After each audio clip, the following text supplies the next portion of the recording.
And now let me introduce our first and keynote speaker, Senator Bernie Sanders.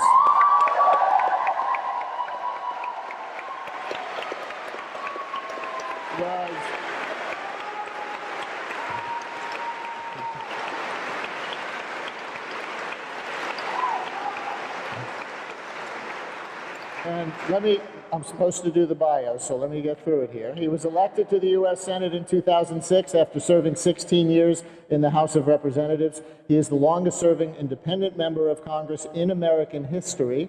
Born in 1941 in Brooklyn.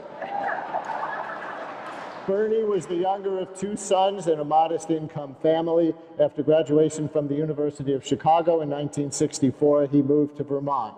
He has focused on the shrinking middle class and widening income gap in America, reversing global warming, universal health care, fair trade policies, supporting veterans, and preserving family farms. He serves on 5 Senate committees: Budget, Veterans, Energy, Environment, and Health, Education, Labor, and Pensions, which incredibly is one committee. He chairs the Veterans Affairs Committee. Please welcome Senator Bernie Sanders.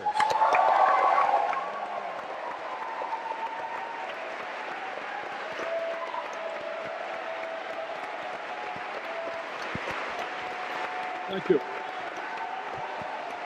Thank you. But before I begin, let me make a couple of confessions. First, I am the reason the meeting started late. Plane was late. These guys were very nice and they waited. Second of all, we're going to move this cushion chair over here. It looks a little bit too royal for me, so we'll join the masses over here. And let me also express my honor and pleasure to be here with such great panelists. I think all of you know that Bill McKibben is a neighbor of mine. He's 40 miles down the road in Ripton, Vermont. And we're very, I've read Naomi's books, and she is clearly one of the great authors on the planet. And Kashama has done an unbelievable job in Seattle. And we're all proud of the writings of Chris. So I am very honored to be here with such a distinguished panel. Let me just start it off by telling you what you already know. First, you all know what Fox TV does not know, and that is that climate change is real, and that about 97% of all peer-reviewed writers who write for scientific journals understand that. They understand that governments throughout the world recognize the reality and the dangers of global warming. The debate is over as to what has caused global warming. It is caused by human activities and carbon emissions. The debate is over about the impact of global warming. Every night we hear more about floods and droughts and forest fires and heat waves and rising sea levels and extreme weather conditions. This is what is occurring now, today, in the United States and all over the world, and what the scientists tell us. Most significantly, if we do not get our act together, if we do not reverse global warming, that situation will become worse and worse and worse. The timeline is short. We have got to act now.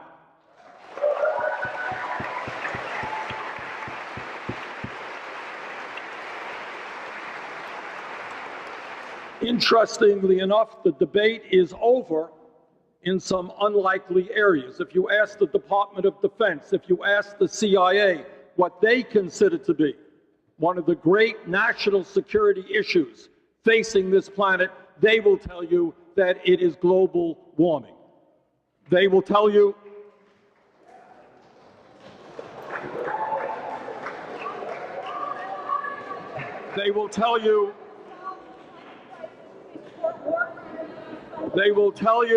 that they fear very much. They will tell you that they fear very much what happens when you have desperate people who are fighting for arable land. And they will tell you what will happen when there is not enough water and when you see mass migrations of people.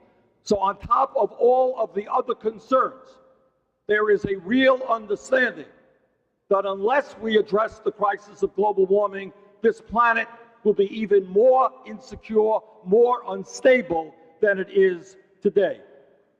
And the debate is also over. You know, I know sometimes people say, well, if you're going to be aggressive and address climate change, global warming, it's going to cost a lot of money. Well, yeah, it is. But if we don't address it, it's going to cost a hell of a lot more.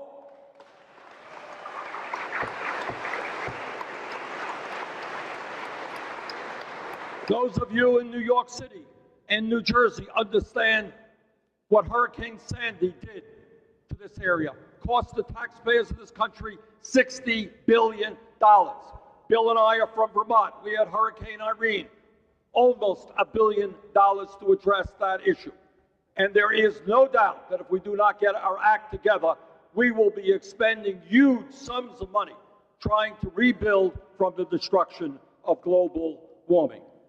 Now, given the fact that I think most people in America and around the world and governments around the world understand the crisis, the planetary crisis facing us, the obvious question is, what should the United States be doing and what should other countries around the world be doing? And I think the answer is very simple.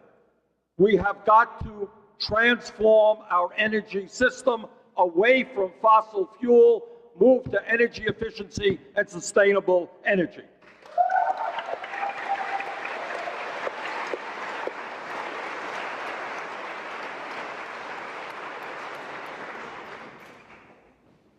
Now, the truth is that we can, in fact, I know people get very depressed, reasonably so, about the political scene here. But the truth of the matter is, in my view, and I'm quite sure that I'm right, that if we had the political will as a nation, if we were prepared to stand up to the Koch brothers, to the big oil companies, to the coal companies, and transform our energy system, I believe that in a reasonably short period of time, we can do that.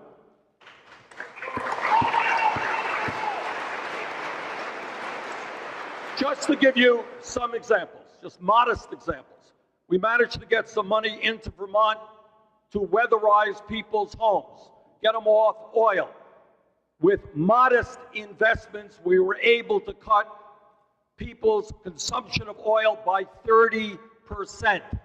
If we did that all over America, we would make significant reductions in carbon emissions, we would save people money on their fuel bills, and we could create hundreds of thousands of jobs.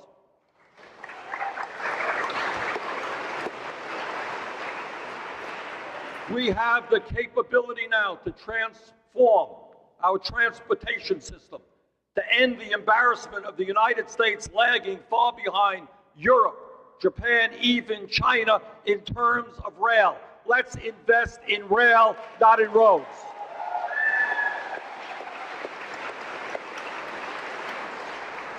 We have made some progress in the electrification of vehicles and in hybrids. We should and can do a lot better than that. We can have cars getting 100 miles per gallon. We can have electric cars all over this country, and we can have hybrids if we made those investments.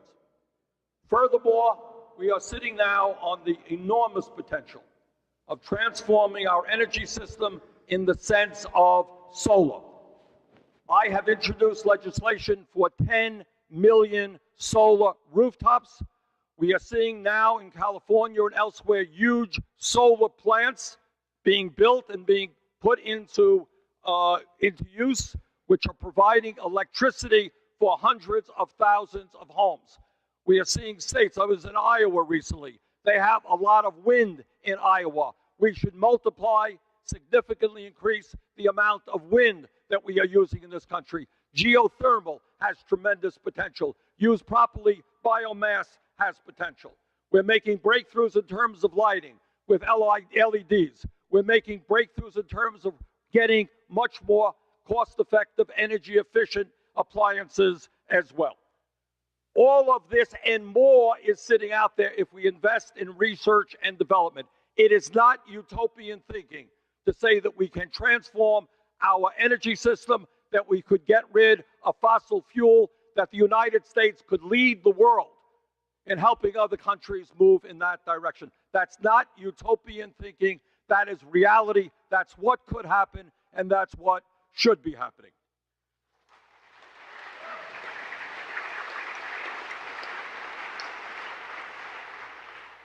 Now, the obvious question then arises, if everybody knows that these guys up here know more about this than I do, but if all over this country millions of people sense the potential to transform our energy system, why aren't we doing it? Why aren't we doing it? Well, this I know a little bit about, because I sit in the United States Senate. So let me begin by telling you, nothing passes the United States Congress without the approval of the oil companies, corporate America, and Wall Street. And unless we address that issue, we're not going to address this issue.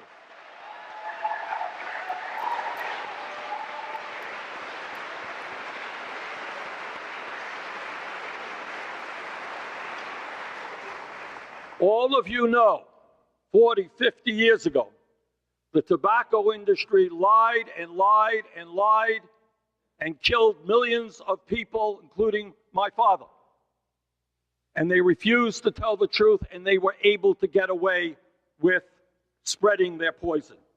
We know not so many years ago that the crooks on Wall Street destroyed this economy, resulting in millions of people losing their jobs, their homes, and their life savings. We know that today the food industry is wreaking havoc with the children of this country in terms of unhealthy processed food. Now, how does all of that happen?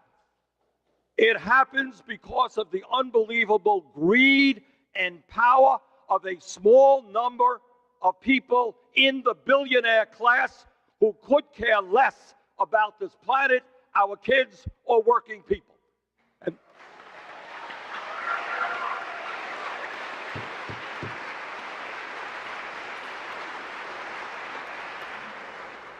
unbelievably, and all of you know we're in a very important campaign right now. And it is beyond belief that here we are saying that this is the planetary crisis of the time. You're hardly hearing any debate on global warming in this campaign. And if you are hearing debate, it's for those people who want the Keystone Pipeline and criticize those of us who oppose it. That's the debate.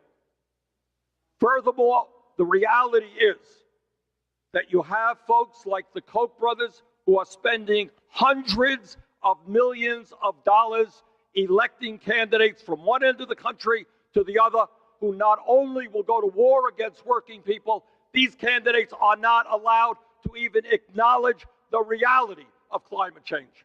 Now, we could have a debate, what is the best way forward? It's a good debate.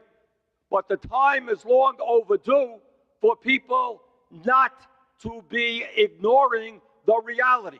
We have a major political party in Washington that refuses even to acknowledge the reality of climate change. So what do we do? The answer to this problem, the answer to the reason why we are the only nation on earth, major nation, not to have a national health care program, the reason why we have more wealth and income inequality in this country than any time since 1929, the reason that we have the highest rate of childhood poverty of any major country on earth, it all comes back to one reality.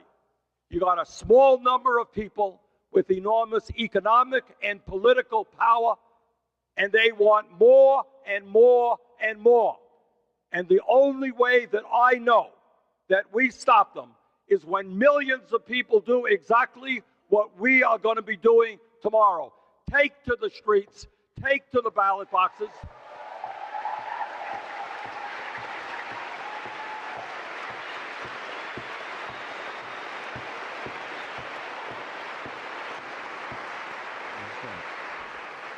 We can beat them because at the end of the day, there are a lot more of us than there are of them.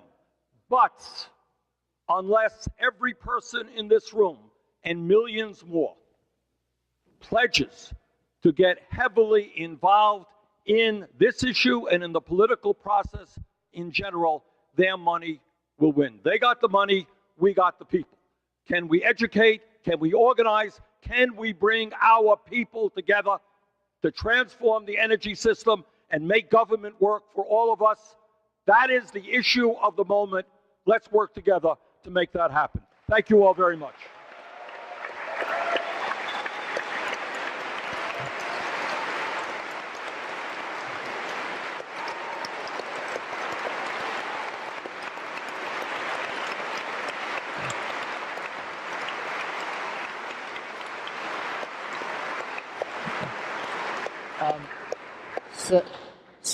Senator, before we go down the row and hear from the rest of the panelists, if I could ask you one follow-up question. With Congress, with the House of Representatives certainly to be Republican for at least the next 2 years, and you don't know about the Senate yet, is Congress completely out of the picture for years to come for doing anything about global warming? And if so, despite whatever bills that you and others who agree with you may introduce, does the policy action have to be elsewhere? And if so, where? Well, clearly there are opportunities at the state level, but I believe very much that Congress will listen when millions of people demand that they listen. I really do believe that. So you're right in saying right now you got a Republican Congress owned by the big money interests. But I think if we continue to build on what we are seeing right here in New York City today, yes, we can make them an offer that they can't refuse. And that is they're not going to stay in Congress unless they start changing what they're doing. Thank you. All right. The format for the rest of the evening, each panelist will speak for up to 10 minutes.